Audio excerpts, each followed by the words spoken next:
Adam, seandainya 70 kali lipat dosa saat ini yang engkau lakukan, kemudian engkau memohon ampunan kepadaku melalui nama yang bersanding dengan namaku tersebut, maka pastilah akan aku ampuni dosa tersebut. Kenapa? Karena Nabi Muhammad habibika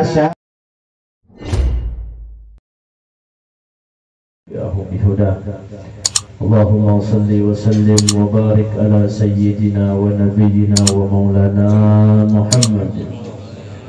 Iftah bab rahmatillah adada ma bi ilmillah salatan wa salaman daimain bi dawami mulkillah wa ala alihi wa ashabihi wa man tabi'ahu bi huda ila yaumil liqa'illah. Alhamdulillah.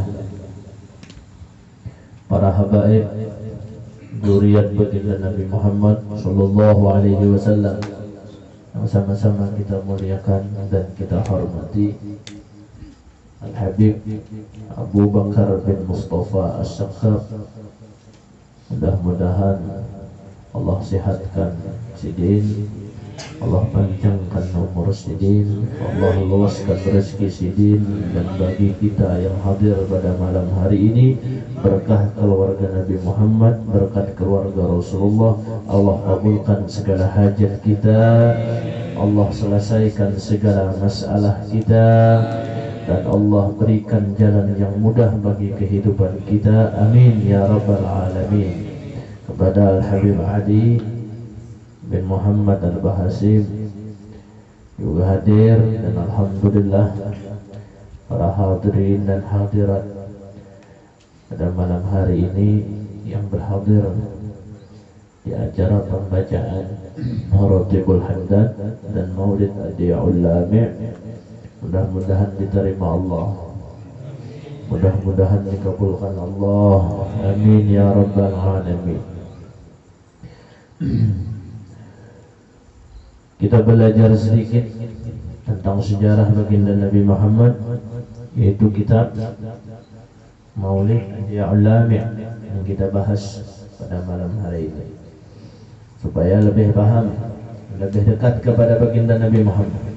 Kita berharap dengan mempelajari kitab ini, mempelajari makna, mempelajari arti daripada Maulid Nabi Muhammad, kita berharap supaya kita lebih dekat dengan baginda Nabi Muhammad, supaya kita lebih barak dengan Rasulullah, sehingga dengan kedekatan kita dengan Rasulullah, maka kita berkumpul dengan Rasulullah di negeri akhirat nanti. Amin ya rabbal alamin.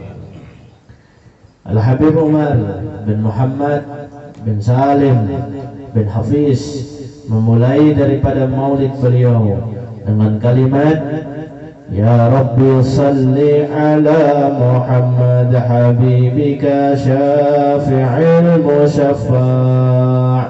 Ya Rabbi, wahai Allah, salli, bersalawatlah pian, ala Muhammad, kepada Rasulullah sallallahu alaihi wasallam.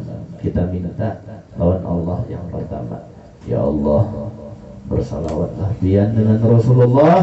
Siapa dia? Habibika, dia adalah kekasihmu ya Allah. Nah, jadi Rasulullah itu kekasih Allah, kekasih Allah. Apa pangkatnya? Asy-Syafi'il Musyaffa'. Pangkatnya kekasih Allah yang bernama Muhammad itu, Asy-Syafi' adalah makhluk yang memberi syafaat, Al-Musyaffa' yang mampu mewakilkan syafaatnya kepada orang lain. Untuk pangkatnya hebat kan? Nabi Muhammad nunjuk pian, si anu, kamu aku wakilkan untuk memberi syafaat kepada 100 umatku yang lainnya. Mampu Nabi Muhammad. Hebat Rasulullah. Kau mewakilkan syafaat itu kan? Kau itu Rasulullah. Syafi', orang yang memberi syafaat. Siapa aja yang disyafaati oleh Rasulullah? Banyak. Rasulullah mampu memberi syafaat kepada nabi-nabi terdahulu. Rasulullah mampu memberi syafaat kepada umatnya yang akan datang. Rasulullah mampu memberi syafaat kepada malaikat sekalipun. Itulah Rasulullah. Makanya bergelar syafi' musaffa. Orang yang bergelar asy-syafi' Nabi Muhammad kasih Allah itu mampu memberi syafaat kepada siapapun. Minta pertolongan kepada sidin.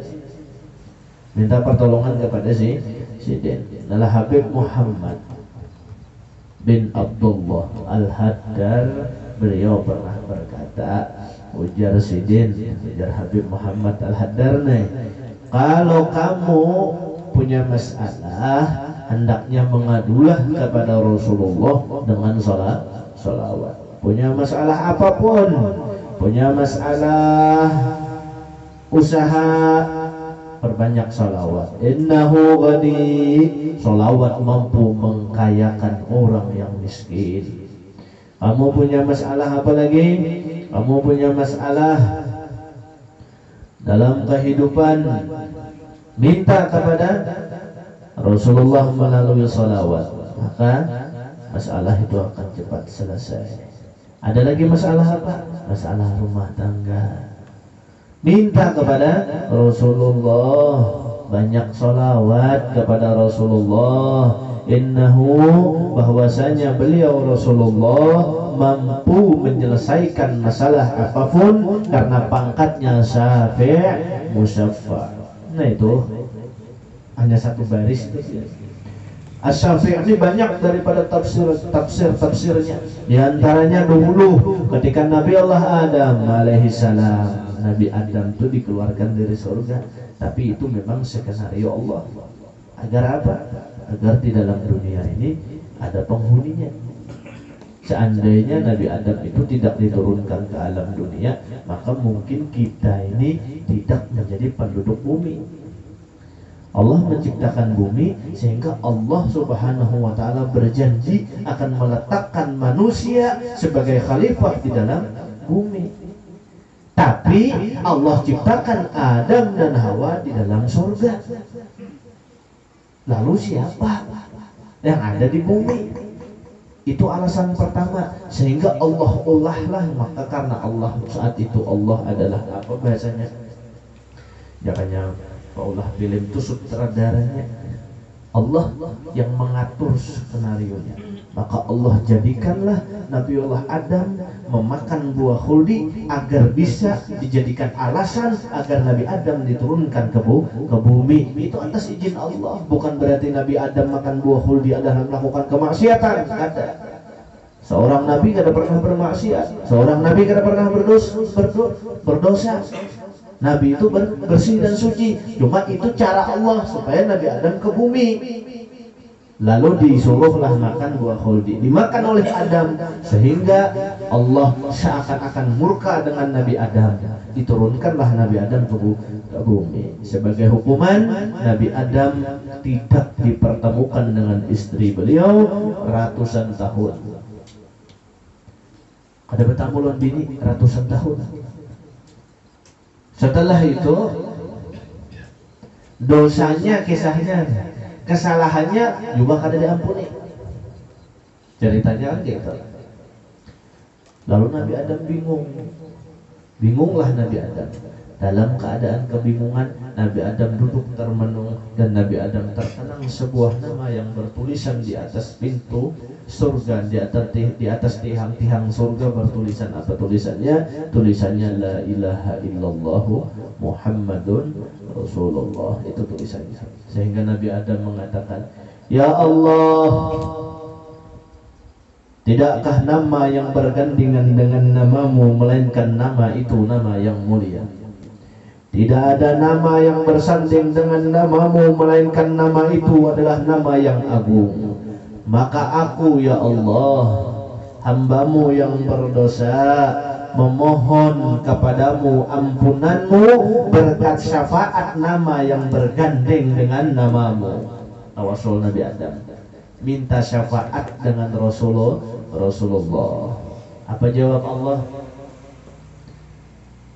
Adam, seandainya 70 kali lipat dosa saat ini yang engkau lakukan, kemudian afi'il musaffa.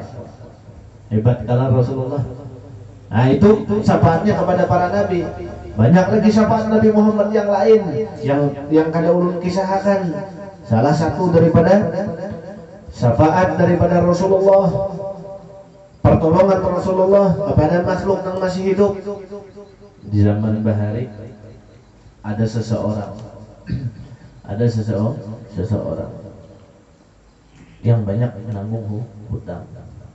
Ada pengusaha kaya yang kumpul sana kumpul sini mencari modal, akhirnya menjadi orang sugih. Setelah sugih banyak, hutang belum terbayar, usahanya bangkrut, lalu hutangnya banyak.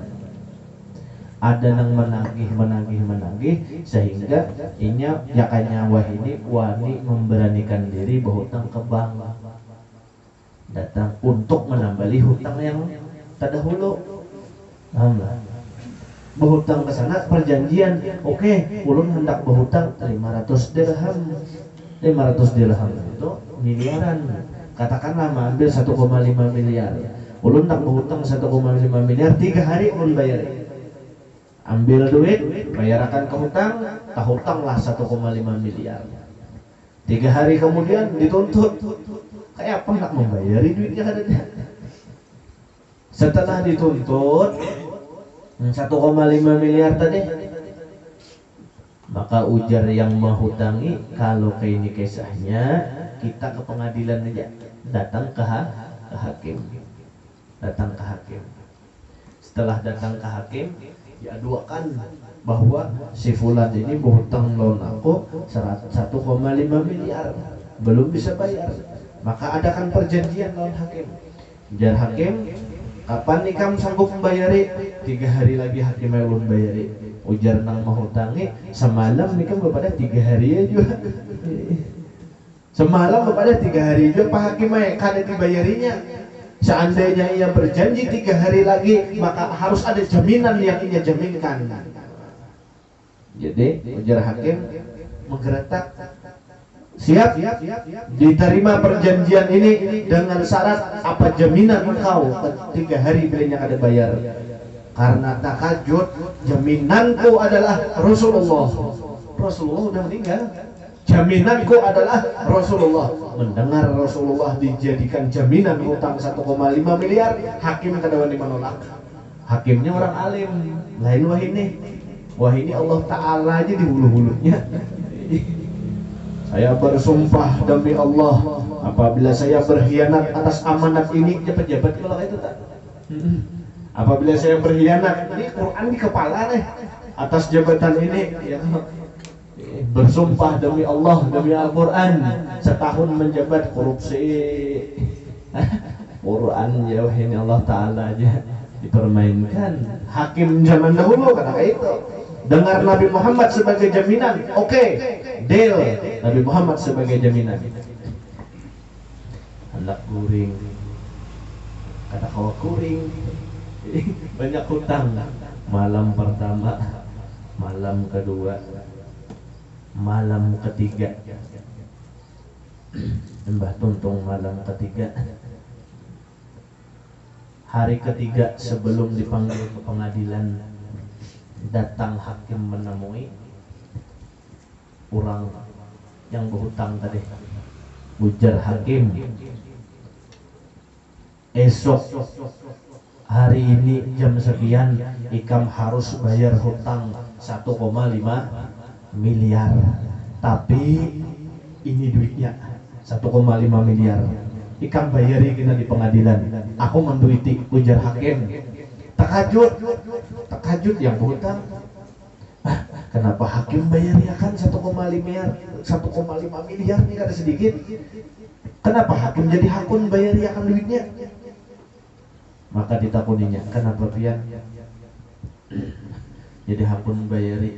Ujar hakim, tadi malam aku bermimpi Rasulullah. Ujar Rasulullah, wahai hakim, sampaikan kepada seorang raja di sana raja itu malam tadi kada kawa puring, bingung memikirkan apakah dia sudah bersolawat kepadaku atau belum. Maka sampaikan wahai hakim bahwasanya raja itu sudah bersolawat supaya hatinya tenang. Tapi dengan syarat wahai hakim, pada hilon raja itu bahwasanya hutang si Anu itu lunasiakan 1,5 miliar. Jadi mendengar seperti itu dikisahkan oleh hakim dengan seorang raja tadi, dengar seperti itu rajanya takjub, kirim salam sahaja Rasulullah dan aku kaitannya. Alhamdulillah ada Rasulullah kirim salam. Ujar si raja, ini duit 1,5 miliar, bayarkan hutangnya. Ini 1,5 miliar lagi, beriakan, jadi dapat 3 miliar lawan orang itu. Karena apa? Karena jaminan inya menjaminkan Rasulullah dalam bayar hutang, menjadi 2 orang tersebut bisa bermimpi lawan Rasulullah. Ayo pian bayangkan, mimpi lawan Rasulullah, kenapa dibayar-bayar? Kita hidup berapa puluh tahun sudah di dunia, kalau mimpi Rasulullah tak kalah. Seandainya orang kaya bisa bermimpi dengan Rasulullah, disuruh bayar, jangankan 1 miliar, triliunan dibayar. Kenapa? Karena mimpi Rasulullah ini. Maka dibayarlah 1,5 miliar. Bertemu pengadilan, dibayarkan aja 1,5 miliar tadi. Mbah dibayar 1,5 miliar, harusnya ada 1,5 miliar lagi. Ya kalau mbah dibayarkan sekali hendak bulik, ujar hakim, nah 1 miliar, anu 3 miliar segini kan bawa bulik bermodal. Sekalinya nang membayari 1,5 miliar itu hakim. Ujar hakim, aku ingin berterima kasih karena aku juga bermimpi dengan Rasulullah. Jadi aku aja bayarinya sudah. Duit raja yang 3 miliar tadi, julung aja semuaan. Biar aku jangan membayarinya sudah. Kenapa? Ini namanya gelar Rasulullah Habibika Syafi'in Musaffa. Rasulullah adalah makhluk kekasih Allah nang maha penolong, nang memberikan pertolongan. Hebatnya Rasulullah. Ini terjadi di alam dunia, belum hari kiamat, belum. Masih di dalam dunia sudah terjadi seperti ini. Habibika Syafi'in Musaffa. Makanya pian memuji Rasulullah itu luar biasa. Maulid dia ulami ini bukan maulid nang dikarang sembarangan. Seandainya kita mentafsir Habibika Syafi'il Musaffa ini pun berbulan-bulan kada habis. Kenapa? Karena Syafi' pertolongan Rasulullah, syafaat Rasulullah kepada umat-umat sidin itu banyak kisahnya. Hanya saja yang kita kisahkan ini sebagian kecil daripada syafaat Rasulullah tersebut. Namun kita kisahkan lagi, waduh, pada habis waktunya. Banyak benar syafaat Rasulullah kepada umat-umat beliau, kepada umat-umat terdahulu, kepada mulai Nabi Adam, Nabi Ibrahim, ya kan? Dan nabi-nabi yang lainnya. Yang mensyafaati mereka siapa? Rasulullah sallallahu alaihi wa alihi wasallam. Oleh karena itu kehebatan Rasulullah itu kada ada batasnya. Rasulullah mampu memberi syafaat kepada kijang, udah ulun kisahkan. Rasulullah memberikan syafaat kepada kijang. Rasulullah memberi syafaat kepada biawak, ya kan? Itu sudah sering dikisahkan. Rasulullah Shallallahu Alaihi Wasallam memberi syafaat kepada pohon kayu. Dulu ada pohon kayu. Nabi Muhammad tuh kalau khutbah naik di atas batang korma. Karena apa? Karena Nabi itu orang yang susah. Kalau kita wah ini bahasanya tuh walaupun bukan tempat majelis orang, tapi tetap bamik balangku bagi pas angin. Rasulullah di atas pohon korma Nabi Muhammad berdiri khutbah, alhamdulillah, alhamdulillah. Ketika Jumat di atas pohon korma berdiri. Korma itu ditambang, dirabahkan, di situ berdiri Nabi Muhammad. Jangan bayangkan.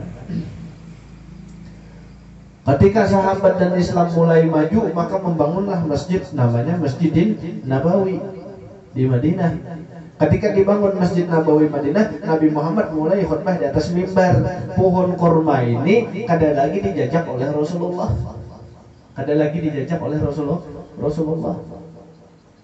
Menangis pohon kurma. Ketika khutbah pun berjalan, Nabi Muhammad saat berkhutbah, maka suara Nabi Muhammad seakan-akan tidak didengar oleh jamaah. Kenapa? Karena kerasnya suara tangis batang kurma tadi. Nangis batang kurma. Semua sahabat mendengar, dan Rasulullah datang ke batang kurma. Dibisiki Nabi Muhammad, dibisiki Rasulullah. Nah, kayak orang memusuhi kekanakan batang kurma dipandiri Rasulullah. Maka seketika itu pelan dan akhirnya batang kurma tersebut kada menangis lagi. Maka setelah itu sahabat bertakut, ya Rasulullah, bukankah tadi pohon kurma itu menangis dengan kerasnya? Kenapa bisa berhenti? Kenapa bisa sampai menangis? Apa sebabnya? Dan apa yang disebabkan dia olehnya menangis? Ujar Nabi Muhammad, ketahuilah, biasanya aku berjajak di atas itu ketika aku khutbah, dan ketika kita punya masjid, maka aku ambil berjajak di atas itu. Maka pohon kurma itu menangis. Kenapa? Karena terpisah lawan aku. Dan bayangkan, pohon kurma ini benda mati menangis terpisah dengan Rasulullah. Ya Rasulullah, hari ini ulun berpisah dengan pian. Biasanya kaki mulia pian injakkan di atas aku, dan saat ini engkau menginjak di atas mimbar untuk khutbah. Aku tidak begitu sedih ya Rasulullah. Ujar pohon kurma, baca sholawat, sembahyang, puasa, tapi alangkah sayangnya hati kita tidak pernah terpikir seperti mana pohon kurma berpikir. Pernah lapian berpikir, ya Allah, kayak apa aku injak kada tetamu lo Nabi, kada kumpul lo Nabi? Kada pernah. Kenapa? Karena pikiran kita jauh harap pohon kurma di zaman Rasulullah. Oleh karena itu, mudah-mudahan berkat maulid ini kita tambah cinta dengan Rasulullah, tambah dekat dengan Rasulullah, dan terkumpul dengan Rasulullah, dapat syafaat Rasulullah. Amin ya rabbal alamin. Pian ambil kitabnya, ulun bacakan daripada doa selamat daripada Syekh Abu Bakar bin Salim. Tolong pian lihat aja doanya, ulun membacakan.